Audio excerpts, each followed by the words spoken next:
السميع العليم من الشيطان اللعين الرجيم.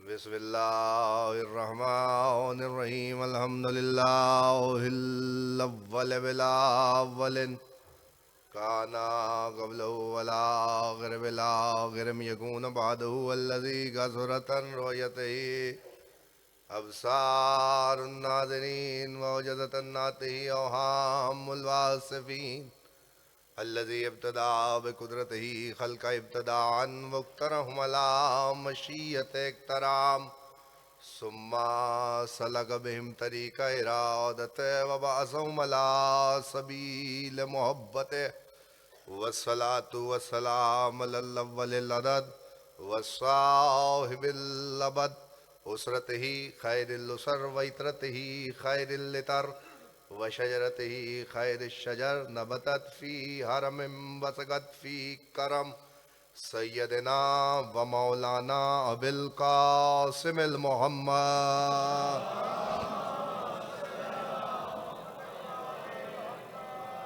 وآل بيته الطيبين الطاهرين المعصومين المنتجبين المنتخبين الذين عازب الله عنهم الرجس وطهرهم تطهيرا.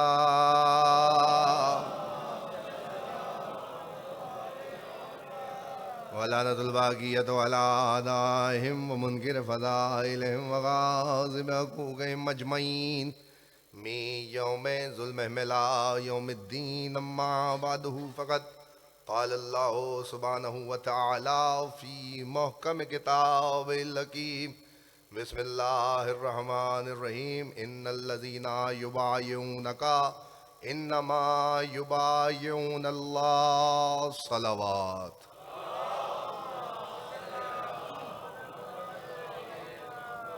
دعا گو ہوں پروردگار عالم بانیان کا انتظام و انصرام بارگاہ عزتی میں قبول و منظور فرمائے.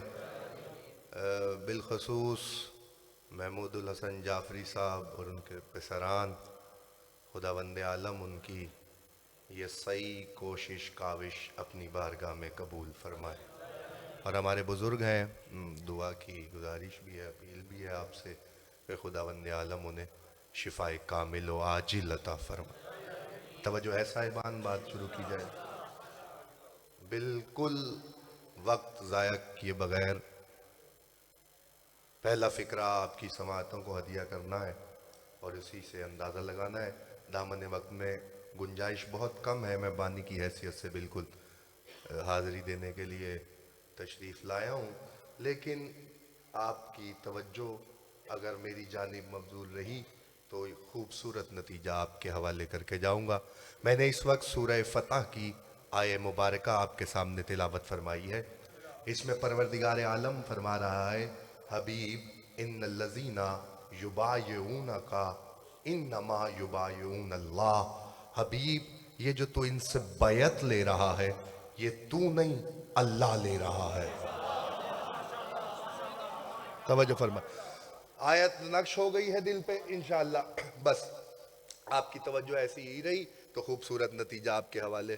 1.25 لاکھ پیغمبر اللہ نے دنیا میں بھیجے ہیں اور 1.25 لاکھ پیغمبروں پہ مصیبتیں بھی آئی ہیں، امتحان بھی گزرے، کوششیں بھی کی گئی ہیں، کاوشیں بھی کی گئی ہیں.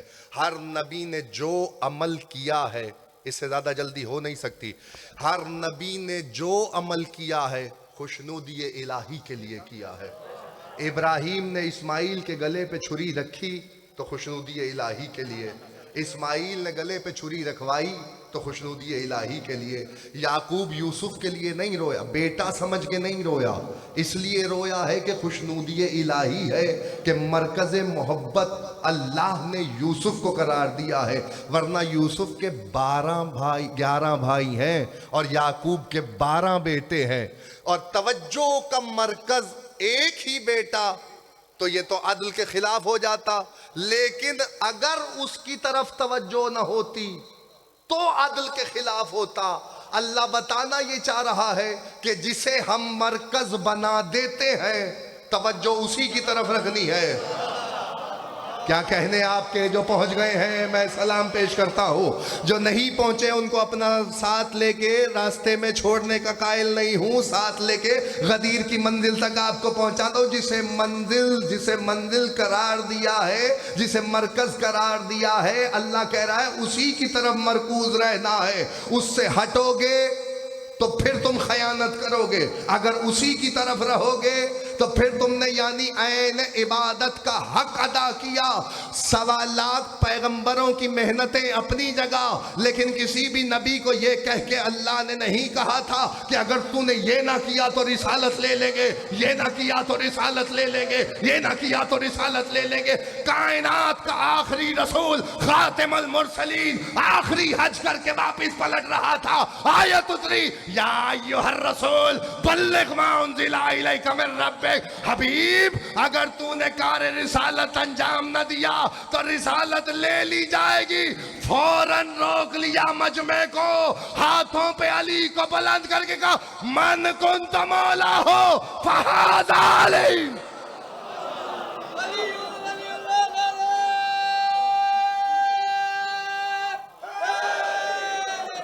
ایسے نہیں، ہاتھ اٹھاؤ سارے مل کے بولو حیدری۔ ہے توجہ صاحبہ، 1.25 پیغمبروں کی محنتیں اپنی جگہ، آپ کے چہروں کی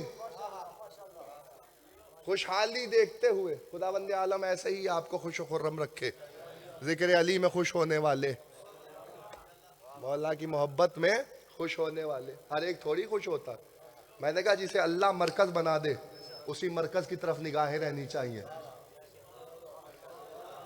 اسی مرکز کی طرف۔ کائنات آدم و عالم میں دوسرا کوئی شخص نہیں دکھا سکتے۔ بڑے بڑے حسین انبیاء گزرے، یوسف کی مثالیں کائنات نے دیں کہ یوسف سے زیادہ حسین تو کہیں نہیں دیکھا۔ اچھا مان لیا یوسف سے زیادہ حسین، آپ نہ پہنچے تو کون پہنچے گا اس جملے تک؟ یوسف سے زیادہ واقعی کوئی حسین نہ گزرا ہو۔ میں پیغمبر آخر کی بات نہیں کر رہا، ان کے علاوہ جتنے نبی گزرے ان میں سب سے زیادہ حسین اللہ نے یوسف کو بنایا۔ صحیح ہے، یوسف کو بنایا۔ بڑے حضرت عیسیٰ کو قرآن نے وجی کہا ہے، وجی۔ وجی اسے کہتے ہیں عربی میں جس کے چہرے پہ نگاہ ٹھہر جاتی ہے، ہٹتی نہیں ہے۔ قرآن نے عیسیٰ کو وجی کہا ہے، کہا یہ ہمارے بزرگ گواہی دے رہے، وجیح کہا ہے۔ خدا کی قسم میرا جملہ یاد رکھیے گا، دلوں پہ نقش کیجئے گا، شاید ہو سکتا ہے اس سے بڑا جملہ میں نہ کہہ سکوں۔ بڑے بڑے نبی گزرے، بہت خوبصورت صحیح، لیکن خدا کی قسم کسی کا چہرہ دیکھنا عبادت نہیں ہوا۔ جو اب بھی نہیں بول سکا اللہ جانے وہ کیا سننے کے لیے آیا ہے۔ بڑے بڑے خوبصورت نبی گزرے لیکن کسی کا چہرہ دیکھنا عبادت نہیں ہوا۔ پیغمبر نے کہا النظر علی علی عبادہ، علی کی طرف دیکھنا عبادت ہے۔ ایک شخص اٹھا، اس نے اٹھ کے کہا یا رسول اللہ جو آنکھیں نہ رکھتا ہو وہ کیسے یہ عبادت کرے گا؟ تو پیغمبر نے کہا نہ گھبرا، ذکر علی عبادہ، علی کا ذکر کرنا عبادت ہے۔ اس نے کہا یا رسول اللہ جو زبان بھی نہ رکھتا ہو وہ کیا کرے؟ پیغمبر نے کہا حب علی عبادہ۔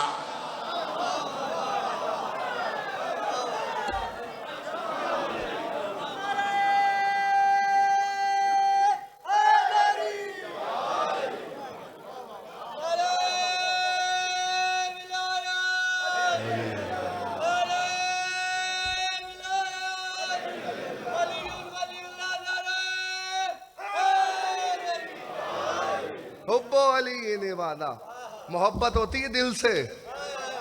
اب کون تھا جو کہتا میں دل نہیں رکھتا؟ دل تو ہے نا، سب کے لیے ضروری قرار دیا ہے۔ دل ہے تو زندگی ہے۔ ہاں یہ الگ بات ہے کہ دل کے ہوتے ہوئے اگر کسی کے دل میں علی کی محبت نہ ہو تو پھر وہ زندہ نہیں ہے، پھر وہ زندہ نہیں ہے۔ میں واپس آ جاتا ہوں، منزل پہ آپ کو لے کے چلوں، بصدقہ محمد و اہل بیت محمد۔ 1.25 پیغمبروں میں بڑے بڑے حسین گزرے لیکن کسی کا چہرہ عبادت نہ ہوا دیکھنا۔ یوسف کے لیے روئے، یعقوب مین شاہراہ پہ روئے، بیت الحزن بنایا مین سڑک پہ۔